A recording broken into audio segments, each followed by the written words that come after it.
We've moved into Proverbs now, and we're going to look at the background and the introduction to the book of Proverbs.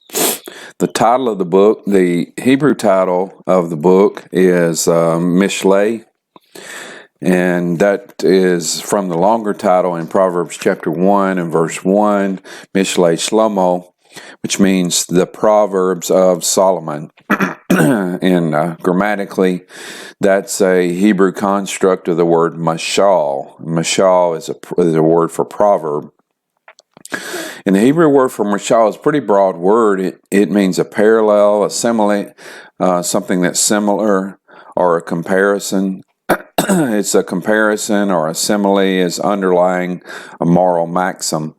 As a short saying, a proverb centers in a comparison or in an antithesis, something that's contrasting.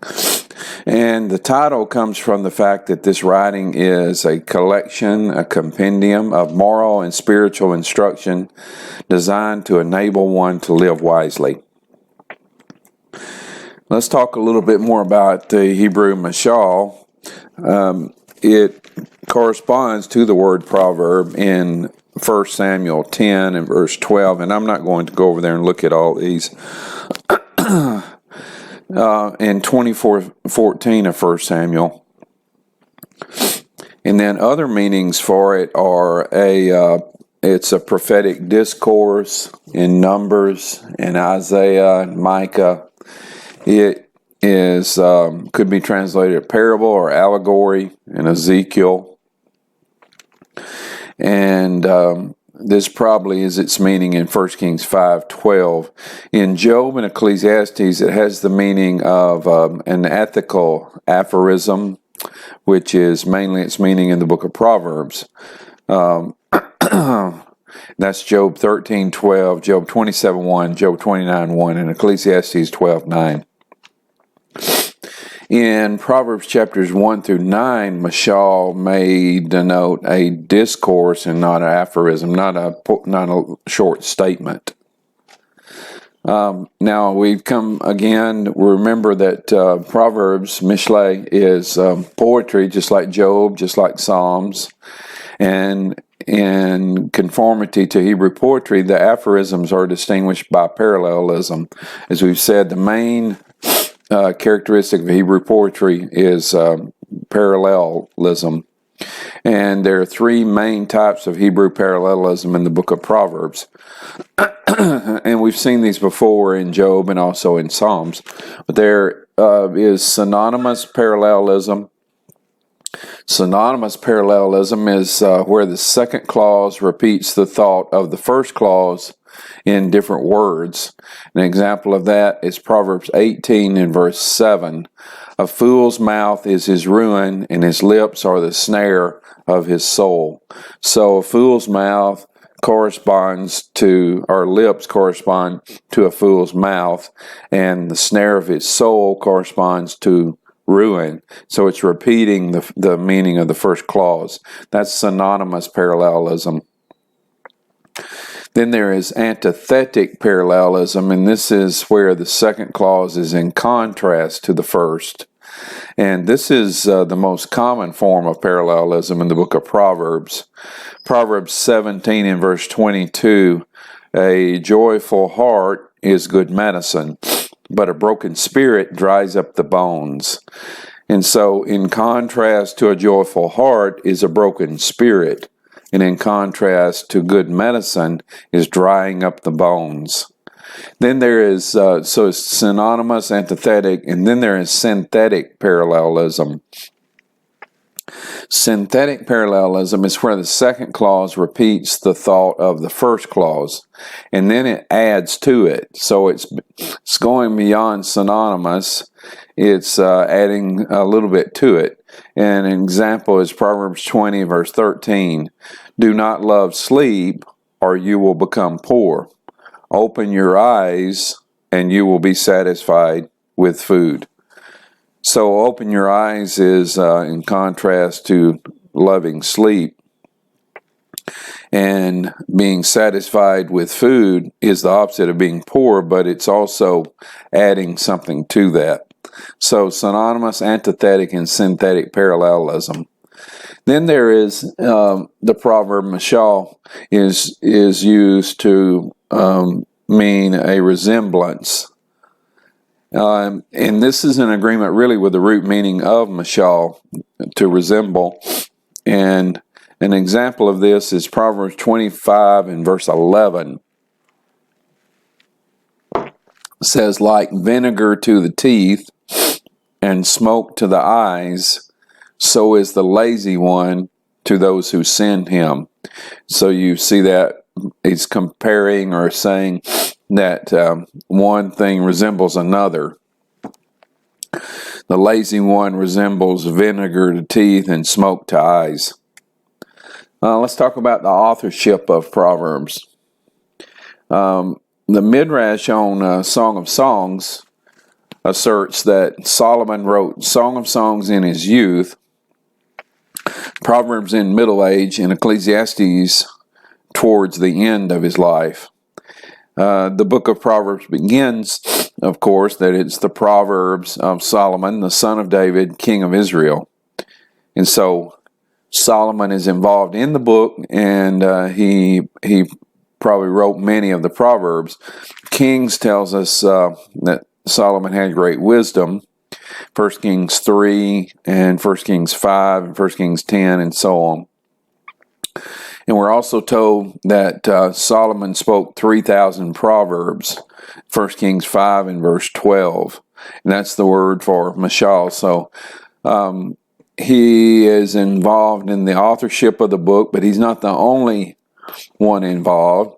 The Talmud has a statement. Hezekiah and his colleagues wrote Isaiah, Proverbs, the Song of Songs, and Ecclesiastes. And the probable meaning there in that quote of the verb wrote is that they compiled or they edited the book. And that's supported by Proverbs 25 and verse 1. These also are Proverbs of Solomon, which the men of Hezekiah, king of Judah, transcribed. So it's a collection of Proverbs. Solomon is a primary author, and yet Hezekiah is involved in gathering these together. Kohen in the Sunsina Books of the Bible comments, a plausible conclusion, therefore, seems to be that Proverbs is not the work of one author, but a collection of ethical writings originating from the age of Solomon. First edited in the period of Hezekiah and issued in its final form with the incorporation of additional matter at a subsequent date, perhaps by the Sopharim, the scribes who succeeded Ezra. Kohen continues and he points out the nature of the book, the value of the book, that it is it has a universal nature, and it's also somewhat comprehensive in its scope. Quoting the commentator Shane, he writes, the word Israel does not occur once in the book. The word Adam, which is the Hebrew word for man or humans, occurs 33 times. Its teaching is applicable to all people.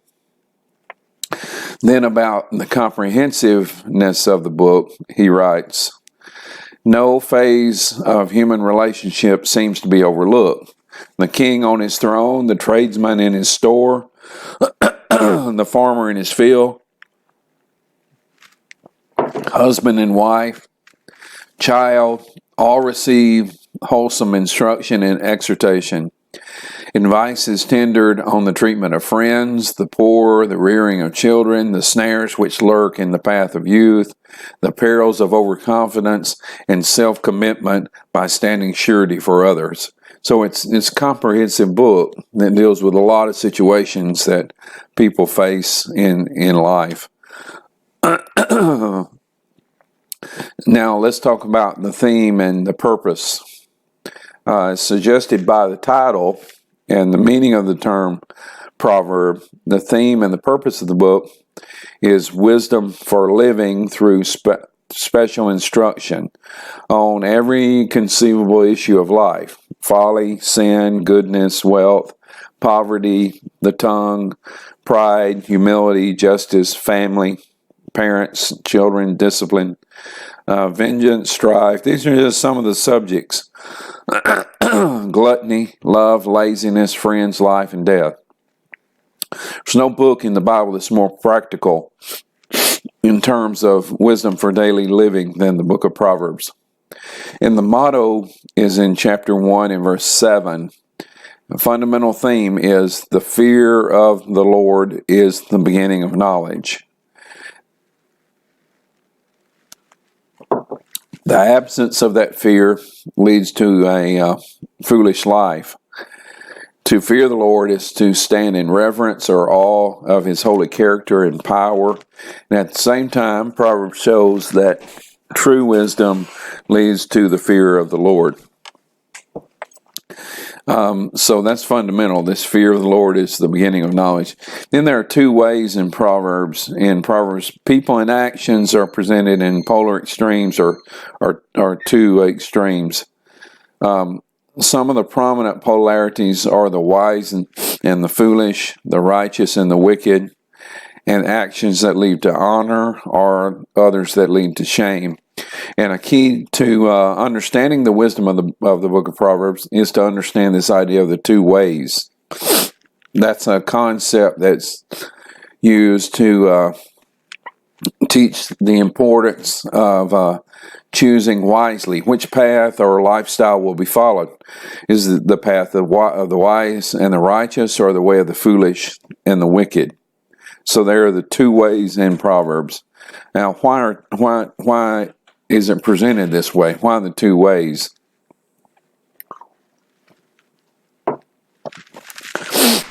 Some people are suggesting that the tendency to express the issues and the concerns in extremes, like the two ways, it's this or this, is due to at least four factors. One, the constraints of Hebrew poetry.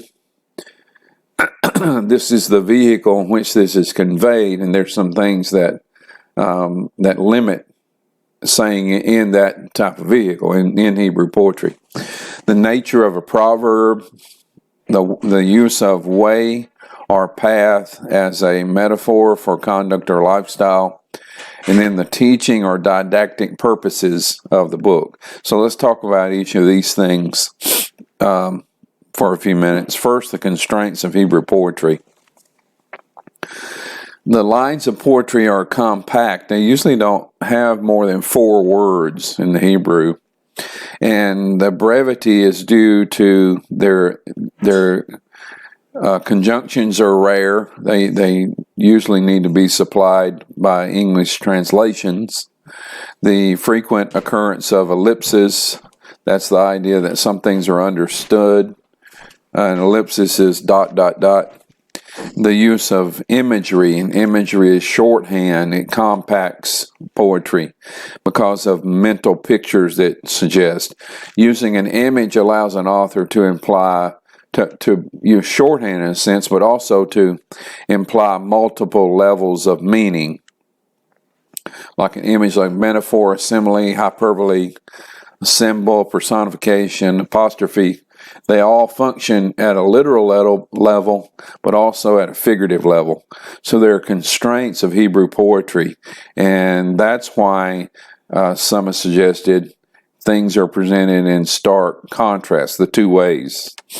Another suggestion that some suggest that Proverbs presents the two ways is the nature of a proverb. A proverb is a self-evident truth or an axiom that's generally accepted as true by society. And then it's crystallized into a memorable, often witty, poetic saying. By nature, a proverb is unable to address all possible angles of an issue at one time. It doesn't even pretend to do that. Now, understanding that has serious implications for the study of the book of Proverbs. That means these proverbs are to be read differently than like the historical narratives in the Hebrew Bible or Paul's doctrinal discussions in the book of Romans or in his other letters. A proverb has to be read in a special way. The general nature of a proverb, it can't cover all specific situations, is shown by a lack of a specific reference to a setting. And that emphasizes the assumption that wisdom is more than knowing what to do. Sometimes it's knowing when to do something. It requires good judgment, timing, and common sense. In 15:1, we're told a gentle answer turns away wrath, but a harsh word stirs up anger. So that proverb pictures a situation where a gentle answer might diffuse someone's wrath. It may turn away their wrath. But in other situations, a gentle answer might have no effect on the other person. That doesn't make this proverb invalid. The wisdom in the proverb is an encouragement to seek situations where this applies. Knowing when to speak is just as important as knowing how to speak. So there are situations when a gentle answer will turn away wrath. It's not saying in every single situation that a gentle answer will turn away wrath. So Proverbs are general in a sense, and sometimes they lack a specific reference to a setting. Yeah, in contrast to that, then there are proverbs that are set in specific situations. So if you remove them from their settings, it dilutes their wisdom. In 14:25, it stated, "A truthful witness saves lives, but a false witness is deceitful." And that shows a concern with truth and falsehood in legal settings. And there's some other passages in Proverbs there, and also parallels in Torah and Exodus 20 and Deuteronomy 19. So there are specific settings in some of the Proverbs, and to pull them out of that and just make them general is to misuse them. Another issue to consider when we interpret individual proverbs is the element of opposing proverbs. Both are true in certain situations. Neither can be true in every situation. They encourage opposing actions. Because of the variety of situations that we encounter in everyday life, there are proverbs that encourage opposing actions. The most notable are those in 26, verses 4 and 5. 26:4 says, "Do not answer a fool according to his folly, or you yourself will be just like him." All right. Don't answer a fool according to his folly, or you'll be like him. Verse 5, 26:5, "Answer a fool according to his folly, or he will be wise in his own eyes." Taken in context, they're not contradictory. There are times when a fool does not need to be answered. You don't need to waste your time. You'll become just like him. You don't get down to just arguing back and forth. Then there are other times when a fool needs to be answered, or he will be wise in his own eyes. So there are different situations, and we have these opposing proverbs. That's because life is not quite so neat and simple that some of these we have to, and there are different situations in life. So, by the way, some rabbis suggested that this apparent contradiction in Proverbs 26, 4 and 5 was a reason to not consider Proverbs a part of the canon. Then there are anachronistic proverbs. These are proverbs that deal with situations or practices or social institutions in an era or a cultural setting in such a way that application of the proverb may no longer be valid in our time, or specific application, I guess would be a better way to put it. If a proverb addresses a social institution that's no longer in existence or a cultural background that's no longer valid, then we should use caution when we are seeking to apply that proverb. So the principle is surely still there, but we need to be very careful in seeking to apply it. Then there is a danger in looking at proverbs of oversimplification.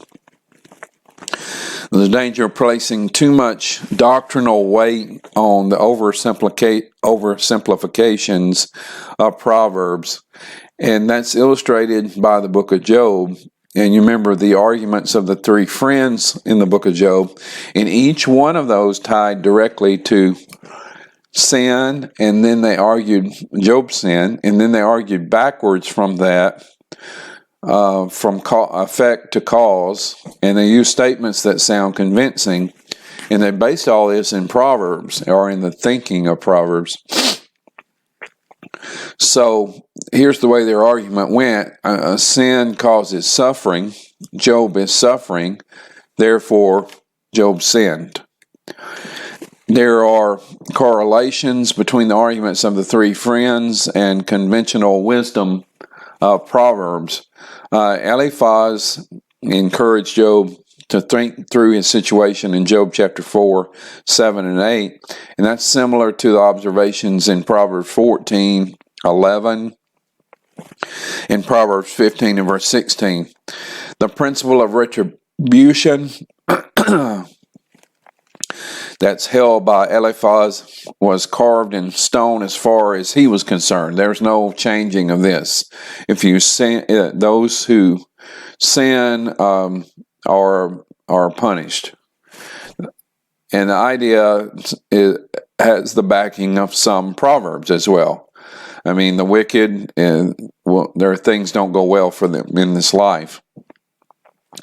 Yet we know as we read Job from the first two chapters that the principle of retribution, though it's often true, is wrongly applied to Job's situation. Bildad, in taking the doctrine of retribution to its logical conclusion, explains the death of Job's children in Job 8 in verse 4. And the implications of his statement are very much like Proverbs 10:27, Proverbs 11:19. Let me go over to read those two proverbs. Proverbs chapter 10 in verse 27.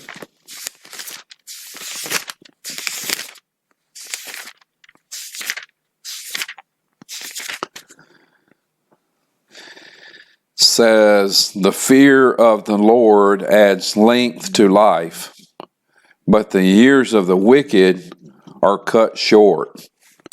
Proverbs 11:19. Truly the righteous attain life, but whoever pursues evil finds death. And then in Job chapter 8 in verse 4, this is the argument of Bildad. He says, when your children sinned against him, he gave them over to the penalty of their sin. So he's basing that on teaching. I don't know specifically, but he's basing it on teaching of like those two proverbs there, 10:27 and 11:19.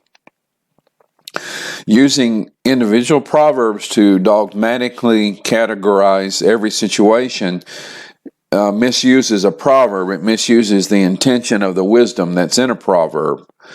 And so Job's friends are misusing the teaching of in Proverbs. A balanced view of life, along with a complete reading of Proverbs, shows that prosperity is not always the way it turns out for the righteous in this life, and the wicked do not always suffer. Proverbs just gives a narrow slice of reality. So it's general truth. Now, the use of path or way as a metaphor for conduct or lifestyle. In wisdom literature, conduct or lifestyle is often referred to in figurative language or metaphorically as a path or a way.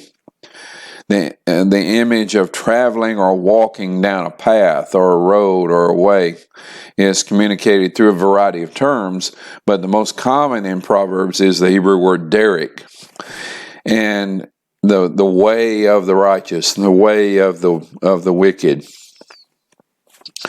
There are two ways Jesus teaches. So everybody can understand the dangers that are involved if you're traveling, if you get lost or injured or you get on the wrong way. And so Proverbs teaches and the wisdom literature teach you need to be on the right way. You need to follow the right path. Then Proverbs, let's talk about the didactic or teaching purposes of Proverbs.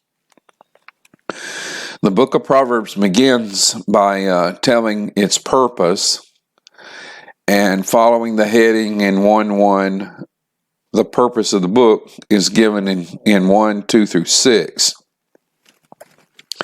And that passage shows 4 things. And I want to spend a little time here on that passage, and I'm not interested that you know all these Hebrew words, and we'll talk a little bit more about the Hebrew words, but they do give some insight. The first thing that this passage shows, Proverbs 1, 2 through 6, is the multifaceted nature of wisdom, and it shows that by piling up just many synonyms, an array of synonyms. Discipline, insight, wise behavior, or prudent life in some translations, prudence,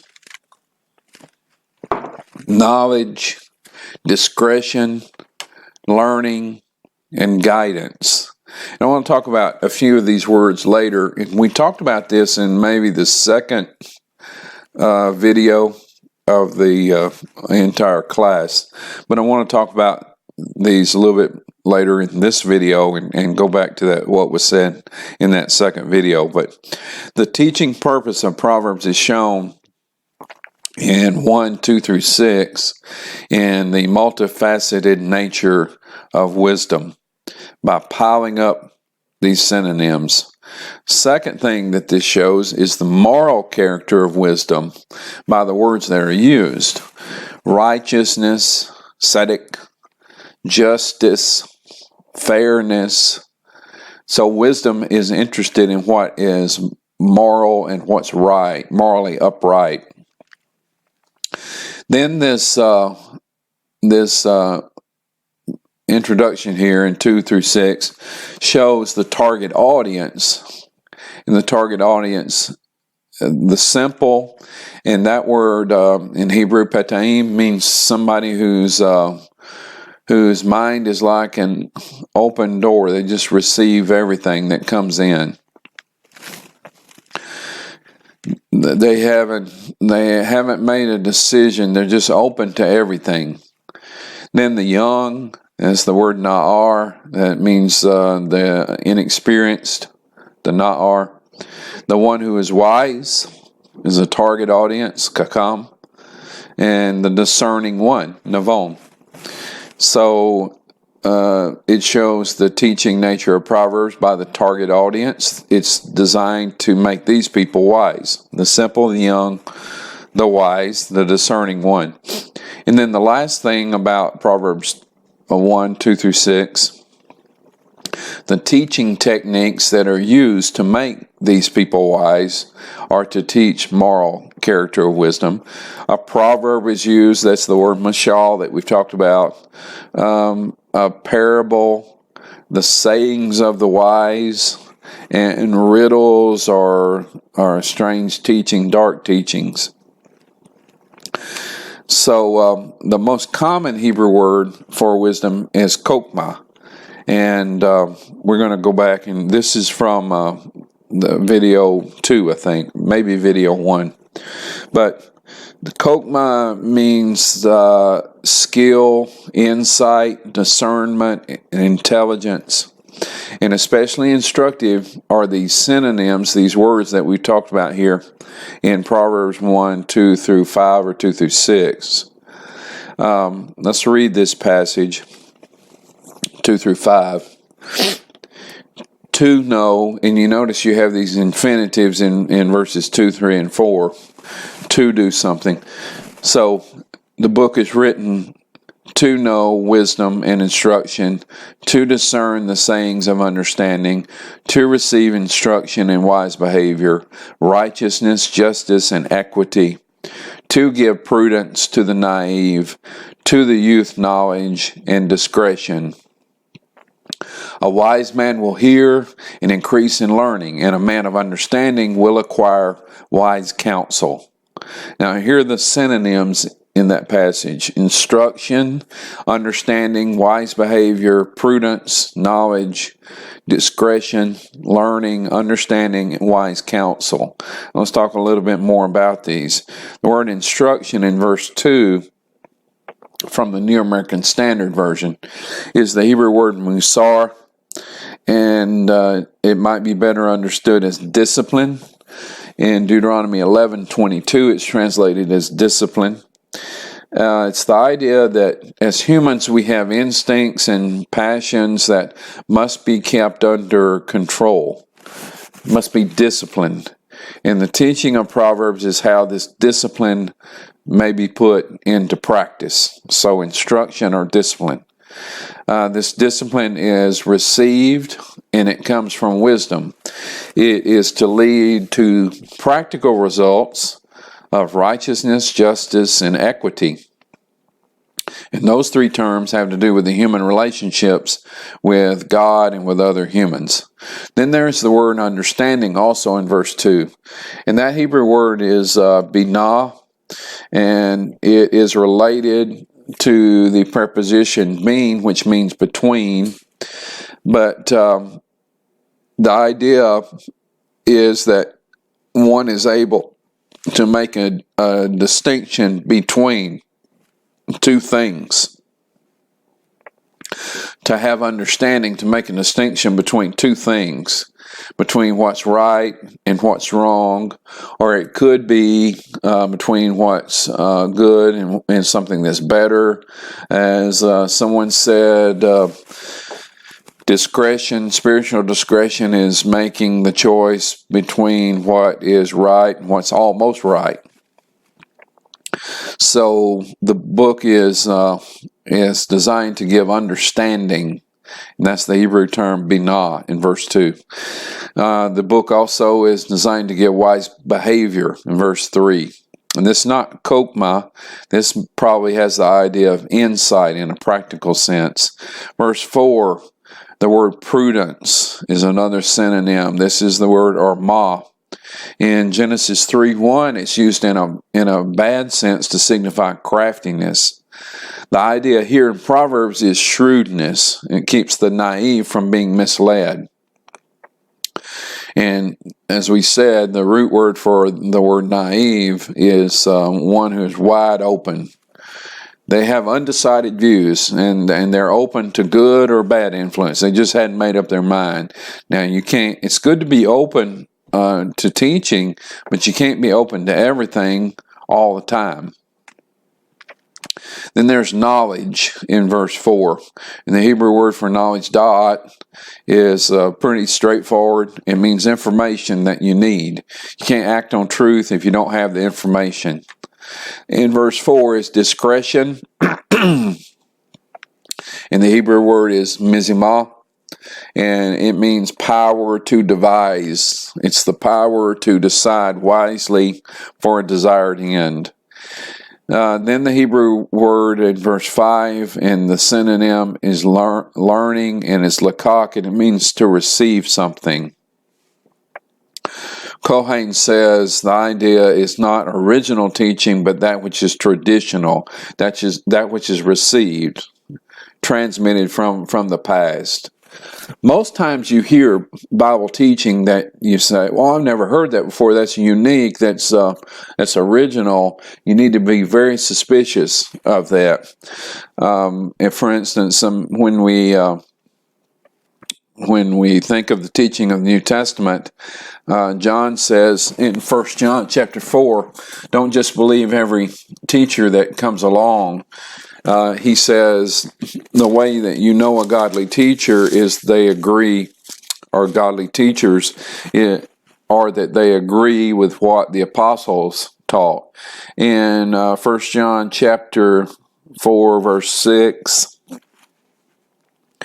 we are from God. The we there is John and the other apostles. We are from God, and whoever knows God listens to us. But whoever is not from God does not listen to us. This is how we recognize the spirit of truth and the spirit of falsehood. So the word learning here in Proverbs 1 and verse 5 means to receive, and we receive the instruction and the teaching. There is the word understanding in verse 5. That's the word navon. And the form here is it's a participle, a verb form, rather than a noun. And it describes a person who is habitually characterized by understanding or discernment. The man of understanding then is in contrast to the open-minded, naive person and the youth in verse 4. So both the man of understanding, the person who's characterized by understanding or discernment, and the naive one need wisdom. Then there is wise counsel in verse 5. And this is an interesting word. It means direction or counsel, moral guidance. And it's related to Hebrew words for sailor or the mast of a ship, and a rope or a cord. And some scholars suggest it originally meant directing a ship by pulling ropes. A sailor's the rope puller. And in a moral sense, it's then the ability to steer a right course through life. Like a sailor steering a ship in the right way by pulling the ropes, then this wise counsel means that we are able to steer our lives in a right course, on the right way. Come back again to the idea of way, or path, or direction. And to sum up this idea of wisdom, in Proverbs, wisdom, or kokma, is always a life skill. It's the ability of individuals to conduct their lives in the best possible way and to the best possible effect. The wisdom taught in the book of Proverbs is not shrewdness or cunning or intelligence any more than foolishness is portrayed as mental deficiency. I might qualify that the shrewdness means that a person is wise, but it's not talking about the intellectual acumen of a person. The shrewdness comes from being able to listen to God's wisdom and act with wisdom. Wisdom is based fundamentally on a relationship and covenant with Yahweh. That's the fear of the Lord. It's the beginning. And all that's done is evaluated in light of that. And the two ways in Proverbs then encourages those who are on this life's journey to walk in a manner that's pleasing to God. Now, for the rest of this lecture, I want to go through an outline of Proverbs, and this is by Bruce Waltke. And it is somewhat maybe somewhat confusing, but I do think he does a good job in showing the relationships in this book. And so I'm not going to spend a whole lot of time going through this, but I do want to see the major sections that he talks about. And we'll go through this. There is a collection. Collection 1 is chapter 1 through chapter 9, verse 18. And that includes the title of the book, the motto of the book, as we said, 1 through 7. Then the preamble is 1:8 through 8:36. And that breaks down to the first thing is lecture 1. And lecture 1, according to Walke, is an exhortation to listen and to reject the gang's invitation. So we have a gang that's trying to tempt the young person to come follow them or be a part of them.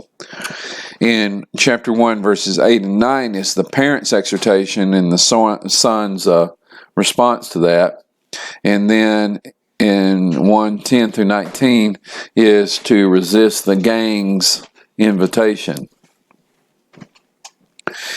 1:20 through 33 is the first interlude in the book, and this is wisdom's rebuke of the gullible. The setting of the sermons, verses 20 and 21. Wisdom's sermon is given 22 through 27. And then wisdom's reflection on her sermon is 28 through 33. Lecture 2, and these are from the parents, is safeguarding against the wicked. And this is chapter 2. And 1 through 4 is the introduction, the conditions. 5 through 11 of chapter 2, the consequence is protection. 2:12 through 19, the purpose of protection. And then 2:20 through 22, life on earth versus death. Lecture 3 are promises from the Lord, and then the Son's obligation. In verses 1 through 4 is the introduction. There are admonitions to preserve the Father's teaching. Then the body of this, the lecture in piety, trust, fear, and honor the Lord. And then a conclusion in verses 11 and 12. Don't reject the Lord's discipline. Lecture 4 is the value of wisdom, verses 13 through 35. And then it talks about the covenant obligations to neighbors that comes out of wisdom. Lecture 5 is you get the family heritage. You continue on in the name. And verses 1 and 2, the addressees and the admonitions. And then it appears we have the grandfather now lecturing, verses 3 through 9. Lecture 6, stay off the wrong way, 4:10 through 19, with an introduction, the body, and the conclusion. Lecture 7, in chapter 4, 20 through 27, don't swerve from the right way. Walke uses this term here under B, Janus, and by that he means a proverb that ends a section, and a proverb that also acts as a bridge to another section. And so guard the heart, because from the heart is the source of all behavior. So don't swerve from the right way. You keep your heart fixed on God, and you keep your body fixed on God. Chapter 5 is lecture 8, and it's the folly of adultery and the wisdom of marriage. In chapter 6 are 3 inferior types of humans or men in the sense morally. There's a warning against becoming surety. There is a warning to the sluggard, and then a warning against the insurrectionist. Chapter 6, 20 through 35, is lecture 9. It's the high price of an unchaste wife, the introduction and the lecture. And then in chapter 7 are the seductive tactics of this wife, is the admonition to hear the father's lecture. And then he talks about the tactics, and the tactics she encounters. She has this smooth speech, and then the gullible one just submits to her. Interlude 2 in chapter 8 is wisdom self-praise to the gullible. Introduction, the body and lesson, and then the conclusion, the final invitation and warning from wisdom. And by the way, wisdom is presented as a woman crying out. In chapter 9, there are rival banquets of wisdom and folly. There's wisdom's banquet in chapter 9, 1 through 6. There's wisdom's preparation. There's wisdom's invitation. Then there is the poet's supplement to the invitations, and then there's folly's banquet. So there are 2 banquets that you're invited to. Which one are you going to choose? Collection 2 in the book, according to Walke, is Solomon, and this is the first collection of Solomon in chapters 10 through 22. Collection 2a is antithetic parallels of the righteous versus the wicked. 1a is the superscription. This is chapter 10. That should be 10a. And then the wise and the fool defined by how they respond to wealth and speech. And this is 10, 1b through 16. There's wisdom and wealth is talked about here, the effect of speech on a person and others, and wealth and security. Then the deeds and the destinies of the righteous and the wicked are contrasted. The social effects of obedience, the speech and expectations of the righteous and the wicked are contrasted. And security through honesty and righteousness. There's security from destructive speech through knowledge, words in community, benevolence in community, desire and paradoxical fulfillment, and then certain gain or loss. Then there are 2 subunits on speech and deeds. The first subunit there is in chapter 12, 1 through 14. The second subunit is chapter 12, 15 through 28. And it talks about wise and foolish speech and diligent work and good speech. Then chapter 13, 1 through 25, good teaching, ethics, and living, and the relationship between speech and ethics, wealth and ethics. Then chapter 14, living in wisdom, walking in wisdom, not walking by sight. And then contrasting social characterizations and consequence. Chapter 14 is upholding righteousness with a gentle tongue. Chapter 15 is the importance of instruction, the consequence of accepting or rejecting instruction, and then being superior to circumstances. And then there are consequences of righteousness and wickedness. Collection 2b is the Lord and His King. And there's a relationship between humanity, the Lord, and the King, and the King's rule. And there's wise and foolish speech, wise speakers, foolish speakers. There is the crown of old age through righteousness, chapters 16, 31 through 17:6. And then there's a collection of proverbs on fools. The fool and punishment, the fool versus the friend, the fool, injustice, and the reserved speech of the wise. The speech of the fool versus the speech of the wise. The fool is antisocial. and he's alienated from society by his perverse speech, and he plunders society or the community. And in chapter 18, 11, and 12 is the defense of the righteous in the Lord. Then it talks about what Waltke calls Janus in 1812. That is a connecting proverb that ends one section and begins another. But 18, 13 through 21 is the educated person's behavior in conflict and in his speech. And talks about the power of speech and justice and conflicts. 18 into 19 is wealth and wisdom in the court and in the home. And I'm not asking you to memorize this whole outline. It's just instructive in the way some of these fit together. And in a future lecture, I will give another way maybe of viewing some of these things. In chapter 19 is wisdom in the court and in the home. And the son is to show kindness to the needy in chapter 19, 16 through 22.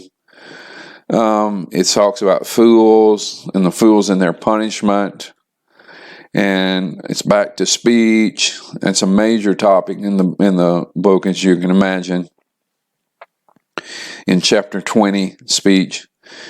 And then trusting the Lord to avenge wrongs through his wise king. Doing right and justice. Wealth and moral instruction in chapter 22. And then collection 3 are 30 sayings of the wise. And this goes from chapter 22, 17 through 24. And the first section in that is verse 22 through of chapter 22 through 23:11. And here are 10 sayings about wealth. Don't rob the poor. There's no friendship with an angry man. Avoid a surety. Don't move landmarks. Men who excel stand before kings. And I'm not sure exactly if all these are related to wealth, but this is the way that Waltke put it. Avoid overeating with a ruler. Don't overwork to be rich. Don't offer or accept a miser's offer of delicacies. Fools will despise your wisdom. Don't cheat the poor of their land.